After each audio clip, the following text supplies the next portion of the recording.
Welcome to Vijaypath education. आज का हमारा टॉपिक रहेगा मसल ग्लैंड से रिलेटेड हैं। उसमें बेसिक हमारे क्वेश्चंस रहेंगे जो कि मोस्ट इम्पॉर्टेंट है जनरल साइंस के व्यू से। सबसे पहला क्वेश्चन आप नोट कर सकते हैं, the largest muscle of the human body. हमारे मानव शरीर की जो सबसे बड़ी मांसपेशी है, सबसे बड़ी मसल है, वो कौन सी है? लार्जेस्ट मसल की बात कर रहे हैं, लार्जेस्ट बोन की बात नहीं कर रहे हैं, ध्यान रखना आपने। मसल कुछ और चीज़ होती है और बोन कुछ और चीज़ है। एक मांसपेशी, एक हड्डी है।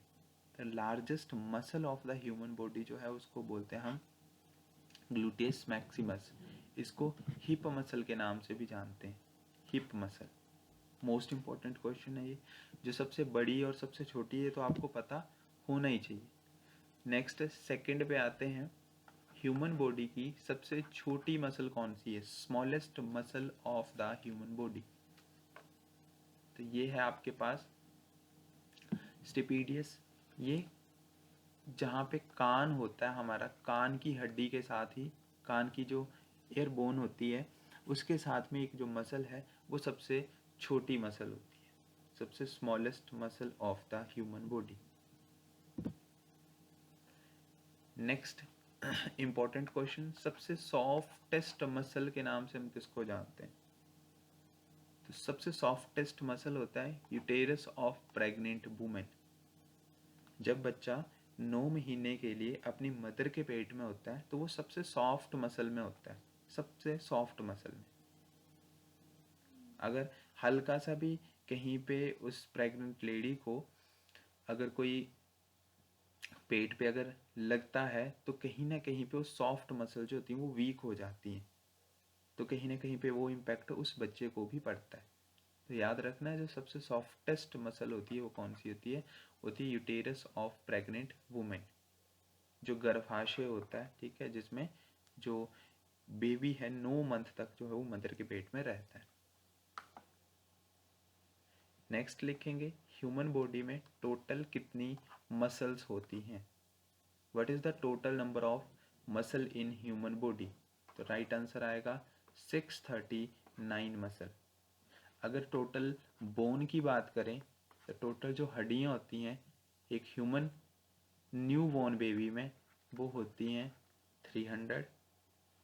और एक एडल्ट की अगर बात करें, जैसे हम अपनी बात करते हैं, तो हमारे में जो हड्डियां हैं वो हैं 206।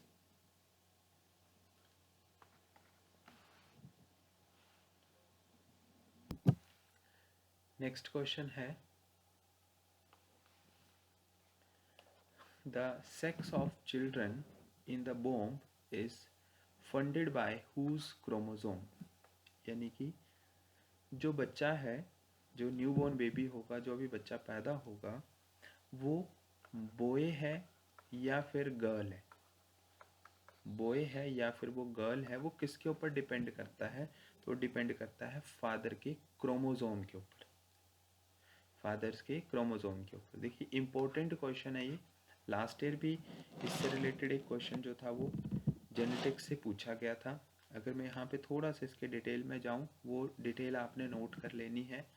अगर ह्यूमन में टोटल क्रोमोसोम की अगर हम बात करें, ह्यूमन में टोटल क्रोमोसोम की अगर हम बात करें, तो टोटल क्रोमोसोम जो होते हैं, ध्यान रखेंगे, टोटल होते हैं 46। अगर आपसे पूछा जाए कि क्रोमोसोम के कितने पेयर होते हैं, टोटल कितने पेयर होते हैं, तो वो आएंगे 23। इसका हाफ हो जाता है। पेयर का मतलब होता है जोड़े। जैसे हम सॉक्स लेते हैं, ठीक है, तो सॉक्स एक सेट में कितनी सॉक्स आती हैं? 2 सॉक्स आती हैं, एक लेफ्ट पाँव की, एक राइट की। तो उस तरीके से टोटल की बात करें तो होते हैं 46। अगर पेयर पूछा जाए तो होते हैं 23। अगर मेल की बात की जाए, मेल में जो टोटल होते हैं वो 23 होते हैं। फीमेल की बात की जाए तो फीमेल में भी कितने होते हैं? 23 ही होते हैं। ये पेयर की बात कर रहे हैं हम, पेयर की। अगर मेल में चेक किया जाए तो मेल में होता है 22 plus XY and plus XX। बोलने का मतलब है कि जो 23 क्रोमोसोम हैं उसमें से 22 दोनों में सेम टू सेम होते हैं, कोई फर्क नहीं होता, दोनों में सेम। लेकिन एक जो लास्ट होगा, जो लास्ट क्रोमोसोम होगा वो होता है सेक्स क्रोमोसोम, जो कि मेल में होगा XY और फीमेल में होगा XX।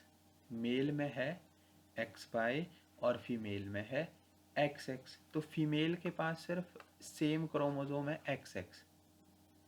जो बॉय होता है उसके पास क्रोमोसोम होता है XY और जो गर्ल है उसके पास क्रोमोसोम होता है XX। तो देखो डिपेंड किसके ऊपर करेगा, फादर के ऊपर, क्योंकि मेल के पास X भी है और मेल के पास Y भी है। तो जो न्यू बॉर्न बेबी होगा वो डिपेंड करता है क्रोमोसोम ऑफ फादर कि क्या वो बच्चा लड़का है, क्या वो बच्चा लड़की है। तो ये आपने ध्यान रखना है। टोटल क्रोमोसोम की बात की जाए ह्यूमन बॉडी में वो होते हैं 46। पेयर की बात की जाए तो होते हैं 23। मेल में भी 23, फीमेल में भी 23। 22 तो होते हैं कॉमन, उसमें कोई चेंज नहीं आता है। और जो एक अलग पेयर बनता है तो मेल में XY का होता है, फीमेल में XX का होता है। तो यहाँ तक आपने इसको लर्न करना है। नेक्स्ट आता है अब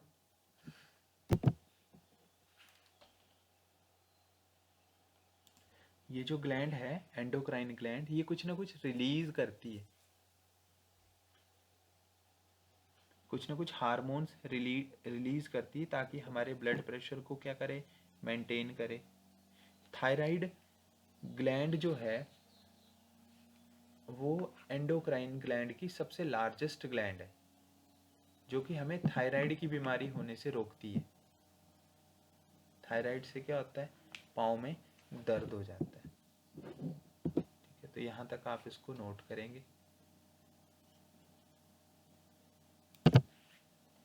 next is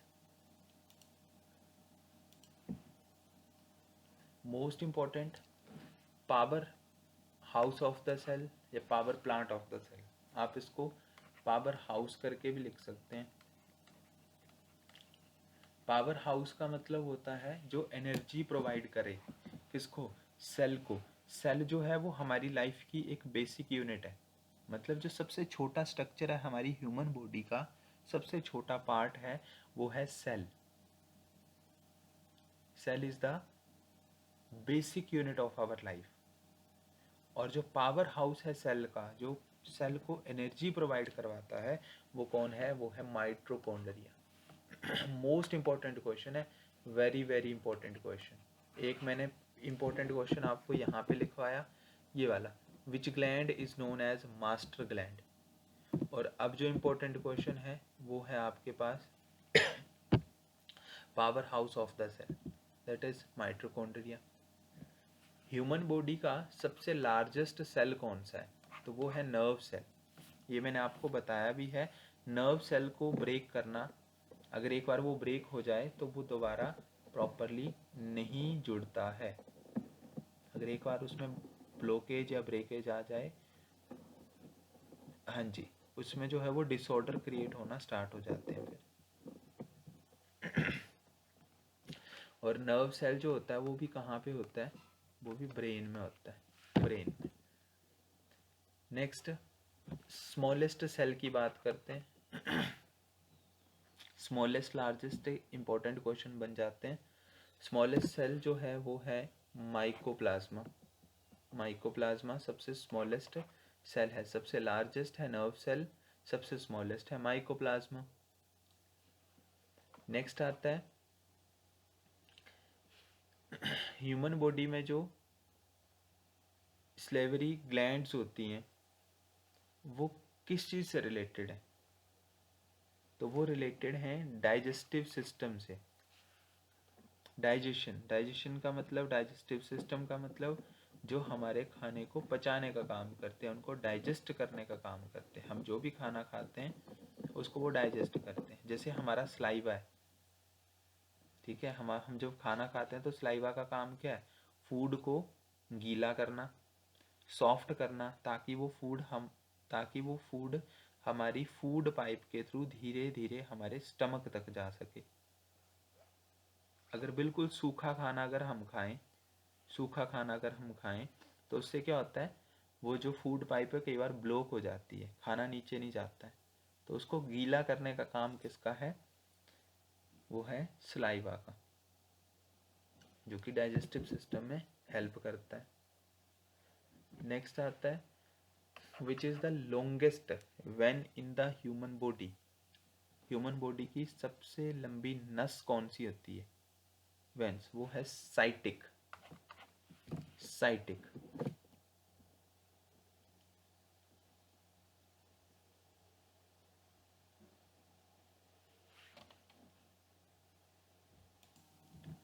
next question is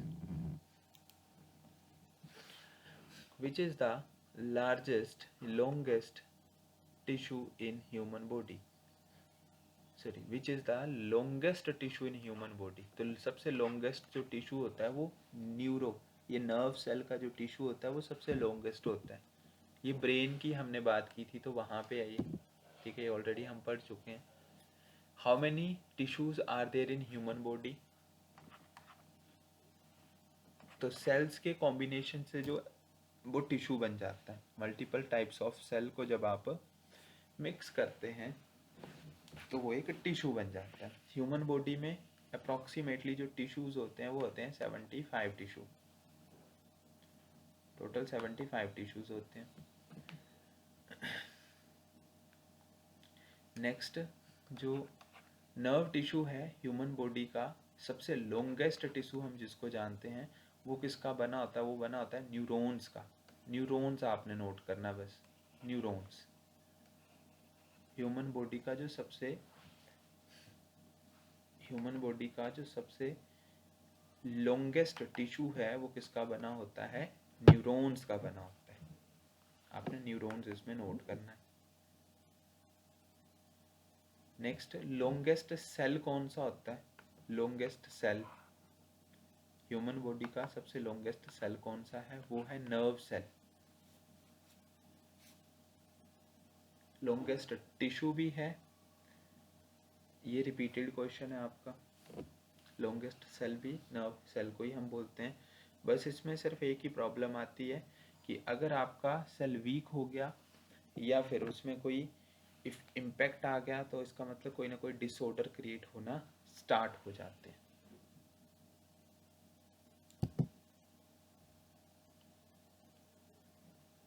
लिख लिया?